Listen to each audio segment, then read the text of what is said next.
காவிரி பூம்பட்டின இடத்துல நம்ம தேடலையா? இதுக்கு முன்னாடி வேற ஊர்ல தேடலையா? கீழடியில மட்டும் நீங்க ஏன் பெருசா பூஸ்ட் பண்றீங்க? ஏன்னா அதுக்கு பின்னாடி இருக்கிறது ஒரு மதம் மாற்றுகின்ற ஒரு சக்தி. கீழடியில ஒரு எக்ஸிபிஷன் வச்சிருக்கீங்களா, அதுல இருக்கக்கூடிய அத்தனை பொருட்களும் கீழடியில் இருந்து தான் கிடைத்ததுன்னு உங்களால சொல்ல முடியுமா? அது யார் முடிவு பண்ணணும்? தொல்பொருள் ஆராய்ச்சியிலேருந்து தானே பேசணும்.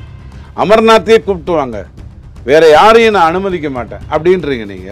எனக்கு சிரிப்பு தான் வருது. யார் வரணுங்கிறத அந்த டிபார்ட்மெண்ட் தானே முடிவு பண்ணணும். தமிழ்நாட்டில் இருக்கக்கூடிய ஒவ்வொரு சமூக சேவகர்களை பற்றி நீங்க பேசிக்கொண்டிருக்கீங்களா? உங்க பெருமையை தானே பேசிக்கிட்டு இருக்கீங்க. நாங்க அப்படிங்க, நாங்க இப்படிங்க, எனக்கு ஆணவம் கிடையாதுங்க, எனக்கு முன்னாடி இருக்கிறவங்கலாம் ஜோக்கருங்க, எடப்பாடி அறவே காடுங்க, நான் தாங்க சுட்டேன் ஆஃப் பாயிலுங்க அவரு, இப்படி தானே பேசிக்கிட்டு இருக்கீங்க. கீழ்த்தரமா மோசமான ஒரு முதலமைச்சரா, இது இல்லடா மத்திய அரசு வஞ்சிக்குது, என்னை ஏமாத்துது, கொடுக்க மாட்டேங்குது அப்படின்னு பொய்யத்தானே சொல்லிக்கிட்டு இருக்கீங்க. நீங்க தமிழ்நாட்டில் இருக்கக்கூடிய பெருமையை நீங்க எடுத்துன்னு போய் சொல்லியிருக்கீங்களா? ஸோ தயவு செய்து இந்த கதை விடுற வேலையும் எதையாவது ஒன்று பேசிக்கிட்டு மறுசீரமைப்பு, நீட்டுக்கு என்ன பண்ணீங்க, தமிழ்நாட்டுக்கு என்ன பண்ணீங்க, இது வரைக்கும் நீங்கள் தமிழ்நாட்டுக்கு என்ன பண்ணீங்கன்னா உங்களை இன்னும் வெளியில் விட்டு வச்சுருக்கோம்ல, அதுதான் தமிழ்நாட்டுக்கு பண்ண நல்லது. பாலிடிக்ஸ் இல்லைங்க, இவங்க பண்ண நினைக்கிறது தான் பியூர்லி பாலிடிக்ஸ். இவங்க 30,000 கோடி 2 பேர்கிட்ட போயிருக்குன்னு தியாகராஜன் ஐயா சொன்னார் இல்லையா, அதை மறுதளிப்பதற்காக செய்வது தான் இத்தனை வேலையும், வேற எதுவுமே கிடையாது. உலக நாடுகளுக்கு போய் 5,000 வருடத்துக்கு முன்னாடியே நான் இரும்பு உருக்காலை வைத்து கொண்டிருந்தேன் அப்படின்னு மோடி சொல்லும்போது அவருக்கு அது கெத்தா இருக்குமா, கெத்தா இருக்காதா? ஒவ்வொரு நாட்டு தலைவரும் காலில் விடுறாங்கல்ல, பார்த்தீங்களா இல்லையா? மோடி எவனாவது விடுவானா?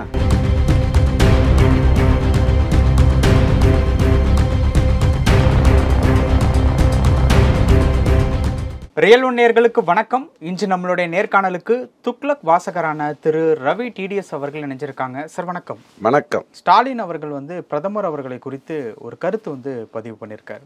என்ன கருத்து அப்படின்னா, தமிழ் பண்பாட்டின் பெருமைக்குரிய இருப்பின் தொன்மை முடிவுகள் குறித்து ஒரு ட்வீட் போடக்கூட பிரதமர் தொடங்கி பாஜக ஆட்சியினருக்கு மனம் வரவில்லை.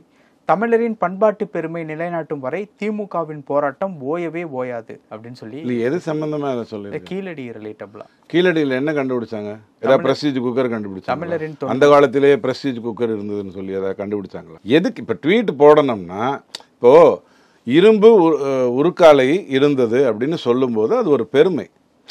ஒன்று புரிஞ்சுக்கோங்க, நாம் எல்லாருமே தமிழர்கள் தான், தாய்மொழி தமிழ் தான். யாருமே வேண்டி பிறக்கல. இந்த அப்பா அம்மாவுக்கு இந்த குளத்தில், இந்த சேலத்தில், இளையாங்குடியில் 79வது முக்குத்தருவில் பிறக்கணும்னு நீங்கள் பிறக்கல, நான் பிறக்கல, பிறந்துட்டோம். தமிழனுங்கிற பெருமை நமக்கு இருக்கு, ஏற்றுக்கொண்டு தான் வாழறோம், அதில் ஒன்றும் மாற்று கருத்து இல்லை. அதுக்காக டெய்லி காலையில் தமிழ் என்பது அப்படின்னு பேசுறதுக்கு நான் என்ன முட்டாளா? சீமான் பேசுறதெல்லாம் பார்க்குறீங்க பாருங்க, சீமான் தமிழ் தேசியம்னு பேசுகிறவர், அவர் தமிழ் வாத்தியார், அதனால் தமிழில் பேசுவார். நாம் கெமிஸ்ட்ரி, பயாலஜி, ஃபிசிக்ஸ்ன்னு வளர்ந்துட்டு வந்துட்டுருக்கிறவங்க. அவர் பாவம் இன்னும் அங்கே தான் இருக்கார். தமிழ் வாத்தியார்னா மற்றொன்று நான் சொல்ல, அவர் அந்த வட்டத்துக்குள்ளே இருக்கார், அதோட நிறுத்திக்கோங்க. இப்போ கேள்வி என்ன அப்படின்னா, காவிரி பூம்பட்டின இடத்துல நம்ம தேடலையா? இதுக்கு முன்னாடி வேற ஊரில் தேடலையா?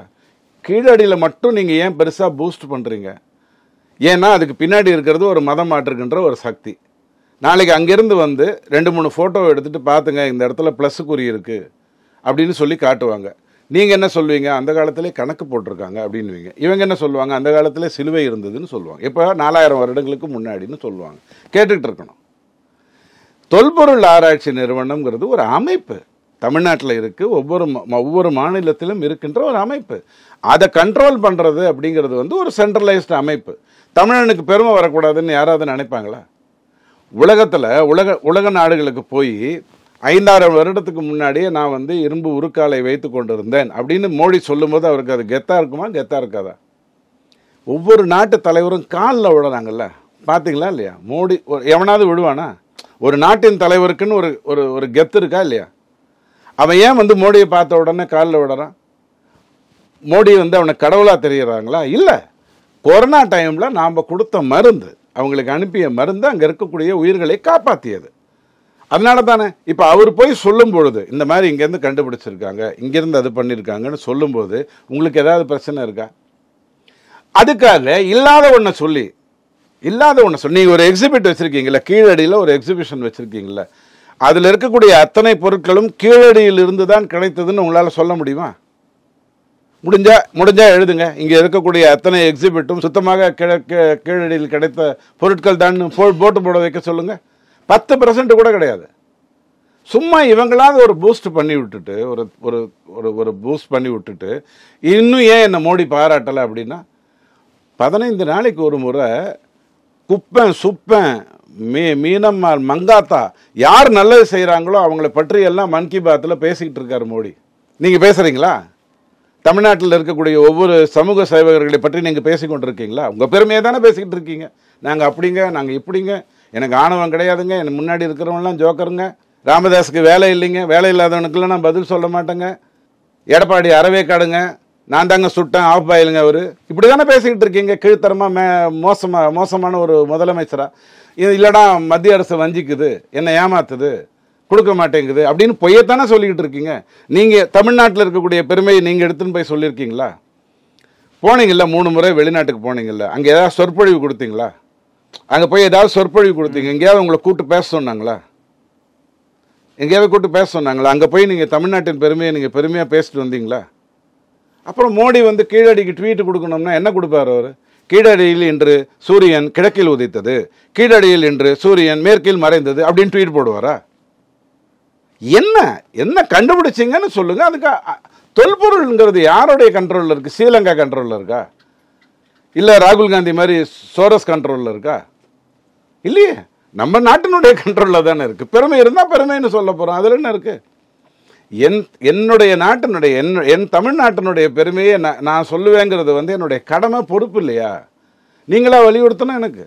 இந்த தேசத்தை விட்டு பிரிந்துட்டு போகணும்னு நினைக்கிற நீங்க வலியுறுத்தியா நான் பேச போறேன். ஓகே, இன்னொரு விஷயம், இதுவரை சரஸ்வதி நாகரிகத்தை எந்தவித அறிவியல் சோதனைகள் மூலமாகவும் நிரூபிக்கவில்லை.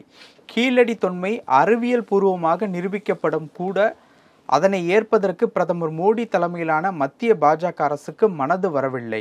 கிடைக்கலங்கிறதுனால தாய் இல்லைன்னு ஆயிடுமா? 271 பேர் செத்து போனாங்கல்ல இந்த ஆக்சிடென்ட்ல. டிஎன்ஏ மேட்ச் ஆகலை இன்னும் 100 பேருக்கு.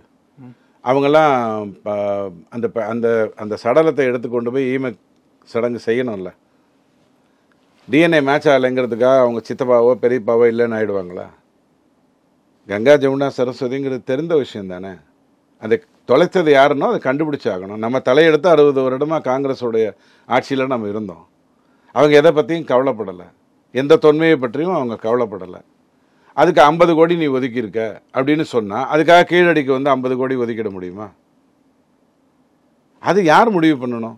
தொல்பொருள் ஆராய்ச்சியிலேருந்து தானே பேசணும். அமர்நாத்தையே கூப்பிட்டு வாங்க, வேற யாரையும் நான் அனுமதிக்க மாட்டேன் அப்படின்றீங்க நீங்கள். எனக்கு சிரிப்பு தான் வருது. யார் வரணுங்கிறத அந்த டிபார்ட்மெண்ட்டு தானே முடிவு பண்ணணும். என்னதான் நீங்கள் மகாராஷ்டிராவாக இருந்தாலும், முகாலய பேரரசராக இருந்தாலும், உங்கள் பையன் வந்து முகாலய இளவரசனாக இருந்தாலும், நீங்கள் சொல்கிறதெல்லாம் எல்லா டிபார்ட்மெண்ட்டும் கேட்குமா? அதுக்குன்னு ஒரு முறை இல்லை. ஸோ தயவுசெய்து இந்த கதை விடுற வேலையும் எதையாவது ஒன்று பேசிக்கிட்டு மறுசீரமைப்பு, நீட்டுக்கு என்ன பண்ணீங்க, தமிழ்நாட்டுக்கு என்ன பண்ணீங்க, இது வரைக்கும் நீங்கள் தமிழ்நாட்டுக்கு என்ன பண்ணீங்கன்னா உங்களை இன்னும் வெளியில் விட்டு வச்சுருக்கோம்ல, அதுதான் தமிழ்நாட்டுக்கு பண்ண நல்லது. இப்படி சொல்லிட்டீங்க. ஆமாம், இப்போ எதுக்கு எடுத்தாலும் ஒரு பிரிவினைவாதம், எதுக்கு எடுத்தாலும் இந்திய துவேஷம். அப்போ இதெல்லாம் பியூர்லி பாலிடிக்ஸா? பாலிடிக்ஸ் இல்லைங்க, இவங்க பண்ண நினைக்கிறது தான் பியூர்லி பாலிடிக்ஸ்.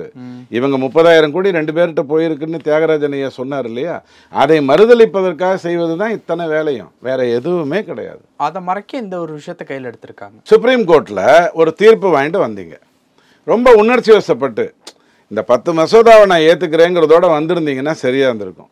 ரொம்ப ஓவராக கொடுத்துட்டீங்க, ரொம்ப ஓவராக வாங்கிட்டாங்க. தகவலை சொல்கிறேன், வேறு எதையும் சொல்ல. உடனே அவர் வந்து 30 நாளில் ஜனாதிபதி முடிவெடுக்க வேண்டும்னு ஒரு தீர்ப்பை வாங்கிட்டு வந்தீங்கன்னா அது அடிபடுமா அடிபடாதா? எதுக்கு தேவையில்லாத ஓவர் பொங்கல்? அளவாக பொங்க வேண்டியது தானே. உன் பிரச்சனை இந்த 10 மசோதா தானே. நீதிபதி தீர்ப்பு கொடுத்துட்டா மட்டும் அந்த 10 மசோதா வந்து செயல்பாட்டுக்கு வந்துடுமா? யூஜிசிக்கு அறிவு இல்லையா? அது எப்படி உங்களை துணைவேந்தராக நீங்கள் நியமிக்கிறதுக்கு அதை அலோவ் பண்ணும்? இது சிஸ்டம் இல்லையா? இந்த சிஸ்டம் பண்ண முடியும்னா உங்களை விட 4 மடங்கு பெட்டராக கருணாநிதி ஐயா பண்ணியிருப்பாரா மாட்டாரா? நான் சொல்கிறது அந்த யூனிவர்சிட்டிக்கு வேந்தராகிற துணைவேந்தரை நியமிக்கின்ற அந்த உரிமை எடுத்துக்கோ. எதுக்கு தேவையில்லாமல் பொங்குறீங்க? அளவாக நடிக்க வேண்டியது தானே. கொடுத்தா 500 ரூபாய்க்கு நடிடா, 5000த்துக்கெல்லாம் பொங்காத அப்படின்னு சொல்கிற மாதிரி ஏன் ஓவராக பண்ணுறீங்க? அப்புறம் சுப்ரீம் கோர்ட்டில் அது அடிப்படை தான் செய்யும். நாளைக்கு 5 பெஞ்சோ 7 பெஞ்சோ 9 பெஞ்சோ போச்சுன்னா அது அடிப்படும். ஜனாதிபதிக்கு நாள் குறிக்கிற அளவுக்கு நீதிமன்றத்துக்கு தகுதி இருந்ததுன்னா அப்புறம் ஜனாதிபதியை முதல் குடிமகன் எதுக்கு சொல்லணும்? ஓகே, 4வது குடிமகன்னே சொல்லிட்டு போயிடலாமே. பத்திரிகை 3வதுங்க, நீதிமன்றம் 2வதுங்க, ஸ்டாலின் ஐயா நம்பர் 1ங்க, இவர் தான் இந்தியாவை முடிவெடுப்பாங்கன்னு சொல்லிட்டு போயிட்டே இருக்கலாமே. பல விஷயங்கள் பகிர்ந்துக்கிட்டீங்க. நேரத்துக்கு ரொம்ப நன்றி.